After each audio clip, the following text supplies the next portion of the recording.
Well, my dear friends, audience, folks,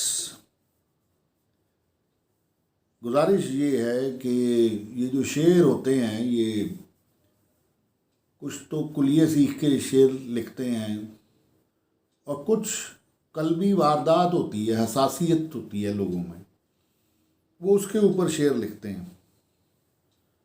तो बात इस ज़िमन में ये है कि शेर लिखने के लिए कुलियों की ज़रूरत नहीं है, कुदरत रिदम सिखा देती है, कुदरत मेलोडी जो है वो डेवलप कर देती है। तो रिदम जो होता है अगर वो आपको अदम में ले जाए, यानी इस रूहों की देश में आपको ले जाए और आपको ऐसा फील कराए कि जैसे आप अपनी बॉडी से बाहर निकल रहे हैं, तो फिर गुजारिश ये है कि वो मेलोडी कहलाती है। तो रिदम को मेलोडी का सफ़र करना पड़ता है। अगर रिदम सच के घोड़े पे सवार हो जाएगा तो मेलोडियस हो जाएगा।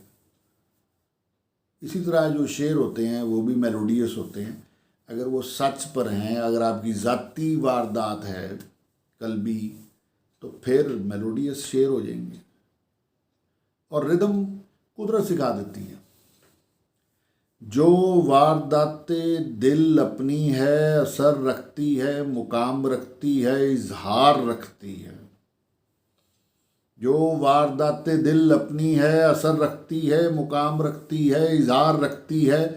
जो वारदाते दिल अपनी ना है, ना असर रखती है, ना मुकाम रखती है, ना इजहार रखती है।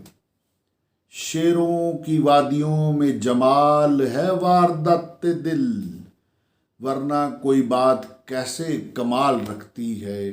सच की वादी से उतरते हैं बाकमाल शेर, वरना कोई बात कब कमाल रखती है। गम सच, जनूं सच, आह सच, फिर देखो बात कैसा कमाल रखती है। जो वारदात दिल अपनी है, असर रखती है, मुकाम रखती है, इजहार रखती है। जो वारदात दिल अपनी ना है, ना असर रखती है, ना मुकाम रखती है, ना इजहार रखती है, ना इजहार रखती है, ना इजहार रखती है, ना इजहार रखती है।